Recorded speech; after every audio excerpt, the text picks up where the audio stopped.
আমার প্রিয় প্রিয় বন্ধুরা, কেমন আছেন? আমি আশা করি আপনি ভালো করছেন। আজ আপনাদের বিনোদনের জন্য একটি নতুন গল্প নিয়ে হাজির হয়েছি। আজকের গল্পটি শুনলে আমি নিশ্চিতভাবে বলতে পারি যে আপনি রুখে দাঁড়াবেন।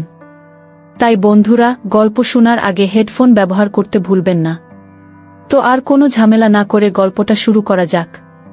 আজকে যে গল্পটি বলবো তা আমার জীবনে ঘটে যাওয়া একটি সত্য ঘটনা। জানি না কারো কেমন লাগবে, তবে বন্ধুরা, আপনাদের কাছে আমার একটাই অনুরোধ, কেউ গালি দিবেন না।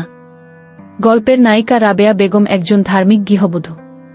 স্বামী মনিরুল, এক ছেলে রায়হান ও এক মেয়ে বৃষ্টি নিয়ে তার সুখের সংসার। ছেলে রায়হানের বয়স 2 বছর, কন্যা বৃষিতের বয়স 5 বছর। রায়হান এবছর ম্যানেজমেন্টে স্নাতকোত্তর পাস করেছে। মনিরুল গ্রামের বাজারে কাপড়ের দোকান চালায় যাতে রাবেয়ার সংসার চলে। রাবেয়াকে নায়িকা পরিমনির মতো মনে হলেও নামাজ, রোজা, পর্দার ব্যাপারে তিনি খুবই সতর্ক। সপ্তাহে একবার রাবেয়া মনিরুলের কাছ থেকে সুখ পায়, রাবেয়া খুব খুশি হয়। সে ঘরের কাজ, নামাজ, রোজা রাখে। 8 বছর ধরে প্রেম করছেন রাবেয়া ও মনিরুল। তারা পালিয়ে বিয়ে করে, যে কারণে রাবেয়ার পরিবার এখনও তাদের সম্পর্ক মেনে নিতে পারে না। মনিরুল ও রাবেয়া ছাড়া রায়হান ও বৃষ্টি রাবেয়ার বাবার বাড়িতে যেতে পারে। রাবেয়া ময়না বেগম ও রায়হানকে নিজের জীবনের চেয়েও বেশি ভালোবাসে। রায়হান বর্তমানে বেকার, পড়াশোনার সময় নেই, কাজ নেই, বিকেলে বাবার কাছ থেকে বাজার নিয়ে আসে। তাই গত কয়েকদিন ধরে রায়হানের মা রাবেয়ার হালকা নাচের দিকে লুকিয়ে লুকিয়ে দেখার বদ অভ্যাস আছে। বিশেষ করে মা রাবেয়াকে যখন তানপুরার মতো দেখায় তখন রায়হানের মাথা থরথর করে কাঁপতে থাকে এবং তাকে ঠান্ডা করতে বাথরুমে যেতে হয়। নিচে রায়হানের কাছে মা রাবেয়াকে পৃথিবীর সবচেয়ে সুন্দরী মনে হয়, তাই তিনি মনস্থির করেছেন যে তিনি মা রাবেয়াকে তার রানী করবেন। গত কয়েকদিনে তার কি হয়েছে? 1 মাস হয়ে গেল সে একবারও তাকে স্পর্শ করেছে। এরকম আগে কখনো হয়নি। মা রাবেয়া বসে রান্না করছিলেন আর ভাবছিলেন স্বামী মনিরুলের কথা। হঠাৎ তিনি লক্ষ্য করলেন যে তিনি তার পায়ের মধ্যে কিছুটা অনুভব করছেন।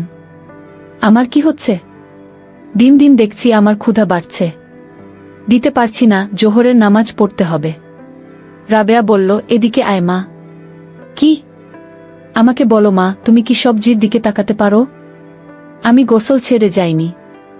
নামাজের সময় হয়ে গেছে কি? বাবার কাছ থেকে কিছু মুদি কিনতে বাজারে আসছিলেন রায়হান। বাবার দোকানের কাছাকাছি চলে এলেন। সে সন্দেহ বোধ করল।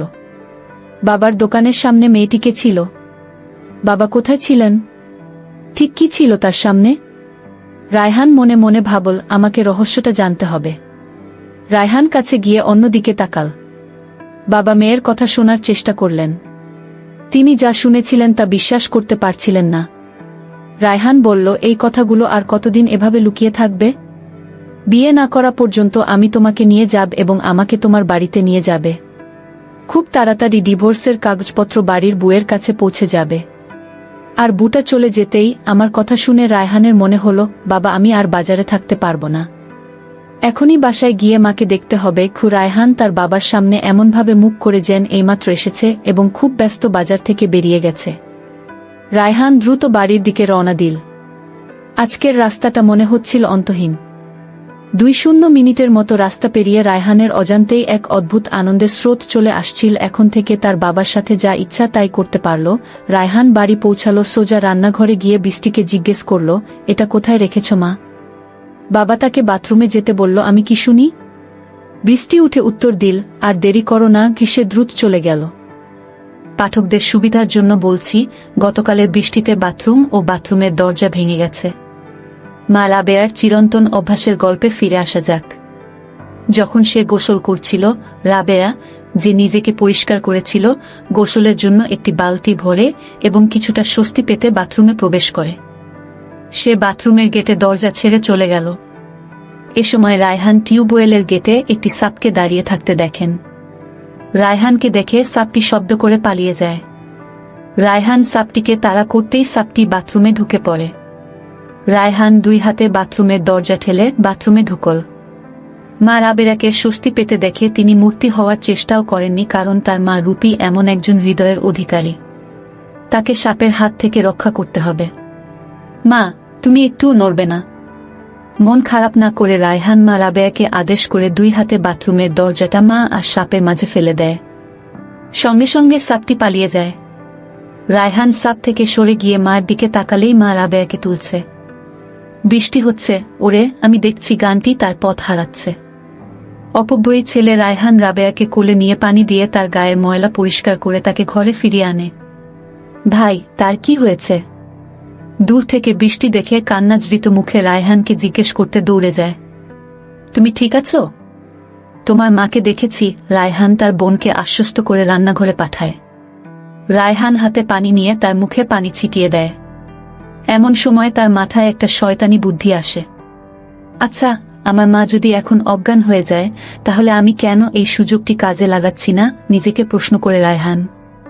তার মাথায় চিন্তা আসে। রায়হানের খাবার থেকে বেরোতে হাঁপাচ্ছে সে। মাথার ওপর দিয়ে পাখা চলছে, তবু ঘামছে রায়হান। রায়হানের মা রাবেয়ার শরীর থেকে শাড়িটা সরিয়ে দেয়। রায়হান মাথা ঘুরিয়ে দেয়। মনে হচ্ছে এখনো কেউ তাকে স্পর্শ করেনি। রাবেয়া খুব জোরে চাপ দিলে ওর মা হয়তো জেগে উঠবে ভেবে রায়হান ওকে দুবার আলতো করে টিপে দেয়। রায়হান, মা রাবেয়ার ছেলে নিচে নামতে থাকে। জামা কাপড় সরাতে গিয়ে মা রাবেয়ার দৃষ্টি পড়ে রায়হানের। এটা দেখে রায়হানের চোখে পানি পড়তে লাগল। তার কানে ভেসে এল বৃষ্টির শব্দ। ভাই, ভাত রান্না শেষ। আমার এখন কি করা উচিত? রায়হান তার মা রাবেয়ার মুখ সরিয়ে বলল যেন সে ভূত দেখছে। আপনি এখানে কেন এসেছেন? আপনি আমাকে সেখান থেকে বলতে পারতেন। তুমি রান্নাঘরে গিয়ে মাছ ধরো, আর আমি আসছি। রায়হান আর ভাবল না। এটা দীর্ঘায়িত করা যাবে না। এখন মাকে জ্ঞান ফিরতে হবে। তার আগে তুমি কি আমার জন্মভূমি আর আমার স্বর্গ দেখো না? কাপা হাতে রায়হানের মা রাবেয়া আবার সব গুছিয়ে নিলেন। রায়হান ঘুমন্ত মাকে বলল, আমি চাই না। আমি আমার জেগে থাকা মাকে খাব। রশ্মি ধীরে ধীরে মুখে জল ছিটিয়ে দিতেই মা রাবেয়া চিৎকার করে বললেন, সাপ সাপ সাপ সাপ সাপ চলে গেছে। মা, তুমি এখন আমার ঘরে, আমার দিকে তাকাও। রায়হান মা রাবেয়াকে বুকে জড়িয়ে ধরে। রাবেয়া সুস্থ হতে 2 থেকে 3 মিনিট লেগেছিল, আর রায়হান এই সুযোগে মাকে চেপে ধরল। মা রাবেয়া মনে মনে ভাবল, এই তো খুব বেশি হয়ে যাচ্ছে। বাবু, আমার খুব ক্লান্ত লাগছে, আমাকে কিছুক্ষণ একা থাকতে দাও। এখন ঠিক আছে মা, তুমি একটু বিশ্রাম নাও, আমি রান্না দেখব, তুমি উঠে যাবে। পরে গোসল করি। মা রাবেয়াকে ঘরে একা রেখে রায়হান চলে গেল রান্নাঘরের দিকে। কি হলো, কি হলো? আমি আমার স্বামী ছাড়া আর কাউকে দেখতে দিইনি। আজ এত বড় বিপর্যয় ঘটেছে কোনো পাপের কারণে। আমার গর্বের ছেলে আমার জন্য সবকিছু যত্ন নিয়েছে। হে আল্লাহ, আপনি আমাকে মরতে দিচ্ছেন না। আমি কেন এই পোড়া মুখ নিয়ে আমার ছেলের সামনে যাব? আমি এখন আমার ছেলের সামনে কিভাবে যাব? আমার ছেলের কথা ভাবলে রাবেয়া লজ্জা পেল। আমি জানি না সে আমাকে কোথায় ছুঁয়েছে। কি ছেলে, আমি কেন তাকে দোষ দিচ্ছি? আমার বাবুর কোনো দোষ নেই। তিনি আমাকে সাপের হাত থেকে বাঁচিয়েছেন। প্রশংসায় আমার মন ভরে যায়। আমার ছেলে, মা রাবেয়া, ছেলেটি আসলে আমার অনেক যত্ন নেয়। সে তার বাবার মতো নয়, সে সম্পূর্ণ আলাদা। তার বাবা যদি তার মতো হতো। আমি একটি দীর্ঘ নিঃশ্বাস নিলাম। রাবেয়া, যাই হোক, আমার ছেলে অনেক পাপ করেছে। আমি আমার গোপন জায়গায় গিয়ে গোসল করে নামাজ পড়ে মালিকের কাছে গিয়ে ক্ষমা চাই। এই কথাগুলো মনে মনে ভাবতে ভাবতে মা রাবেয়া তাড়াতাড়ি বিছানা থেকে উঠে দরজার কাছে গেল। অবশ্য মা রাবেয়া এলেন।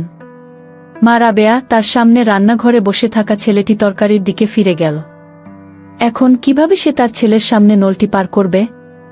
তাকে যেতে হবে, তাকে আমার মাওলার আদেশ মানতে হবে এবং তাকে ক্ষমা চাইতে হবে। এই ভেবে মা রাবেয়া গভীর ঘুম নিয়ে দ্রুত নলের কাছে চলে গেলেন। রান্নাঘরে ঘুমিয়ে পড়া মা রাবেয়াকে দেখে তার মা দ্রুত চলে যাচ্ছে। রায়হান হেসে মনে মনে ভাবল, আমার মায়ের লজ্জা দিন দিন বেড়েই চলেছে। তুমি আমার তরকারি কাটা শেষ করেছ। তোমার তরকারি কেটে ভাজা মাছের ঝোল রান্না করা উচিত। আমি বাবার সাথে ফোনে কথা বলেছি। হ্যালো বাবা, আজকে একটু আগে আসতে হবে কারণ বিকেলে সাপ দেখে মা খুব ভয় পেয়েছিলেন, তাই মাকে রহমত আলীর কাছে নিয়ে যেতে হবে। সে টিউবের কাছে গিয়ে লাউডস্পিকারে তার বাবার সাথে কথা বলল। রায়হান এক নিঃশ্বাসে বলে উঠল, তোমার মা মরে গেলে আমার কিছু যায় আসে না। তুমি মাকে নিয়ে যাও বা না নিয়ে যাও, তোমার কাজ। এসব তুচ্ছ বিষয় নিয়ে আমাকে বিরক্ত করো না। এখন তুমি বড় হয়েছ, শিখো তোমার পরিবারকে একটু সামলানোর জন্য। আর হ্যাঁ, তুমি কাল থেকে দোকানে বসবে। বাবা মনিরুল অত্যন্ত ক্ষুব্ধ সুরে কথাগুলো বলেন। আমি কাল থেকে এটা করতে পারবো না কারণ আগামীকাল আমার একটা গুরুত্বপূর্ণ কাজ আছে। কিন্তু তুমি পরশু থেকে বসে থাকবে। আর হ্যাঁ, এখন থেকে মা ও বৃষ্টির সব দায়িত্ব আমার উপর বর্তাবে। রায়হান ফোন কেটে দিল। স্নান সেরে বাবা বেটা ফোনের কথাবার্তা মনোযোগ দিয়ে শুনছিল। ফোন কথোপকথন শেষ হওয়ার সাথে সাথে সে তার ঘুম টেনে নিয়ে দ্রুত বাড়ির দিকে চলে গেল। মা রাবেয়া অস্থির হয়ে উঠল। মা রাবেয়া দ্রুত হাঁটছিলেন। তার দ্রুত হাঁটার তালে তানপুরার মতো দুটি দুল ছিল। এটা দেখে রায়হানের মনে একটা উত্তেজনা টের পেল। মা কিছুক্ষণের জন্য উঠে দাঁড়ালেন। তারপর কাছে গিয়ে সামনে দাঁড়াল এবং মা রাবেয়ার দুই বাহুতে হাত রাখল। রায়হান, মা, আমি জানি বাবা যা বলেছেন সব শুনেছেন। মা রাবেয়া যে দেখছিল ও ঘুমাচ্ছিল তাকে ধরে একটু উপরে তুলে কপালে একটা থাপ্পড় দিল। রায়হান বলল, বাবা আমাদের আর আগের মতো ভালোবাসে না। এখন আমি শুধু আমাদের দূরে ঠেলে দিতে চাই। কিন্তু মন খারাপ করো না, আমি এখানে নেই। আমি তোমার সব কষ্ট দূর করে দেব। এখন থেকে তোমার সব কষ্ট এবং বৃষ্টির দায়িত্ব আপনার। কি? মা রাবেয়াকে আবেগঘন সুরে বলল নীল রায়হান। কতক্ষণ সে এভাবে দাঁড়িয়েছিল? মা, ছেলে, মা রাবেয়া না রায়হান কেউই বলতে পারে না। ভাইজের রান্না শেষ। হঠাৎ করেই সম্বিতকে ফিরিয়ে আনা হলো বৃষ্টি। রাবেয়া ও রায়হান অনিচ্ছায় ছেলের হাত ছেড়ে দেয়া। হিতাহিত প্রায় ভুলেই গেল তার গানের কথা। মা রাবেয়া ফিরে পেতে সম্বিতকে ঘিরে ধরে। ঠিক তেমনি আমার ছেলে আমাকে এভাবে ধরে রেখেছে। ঠিক তেমনি আমি আর ভাবতে পারছি না।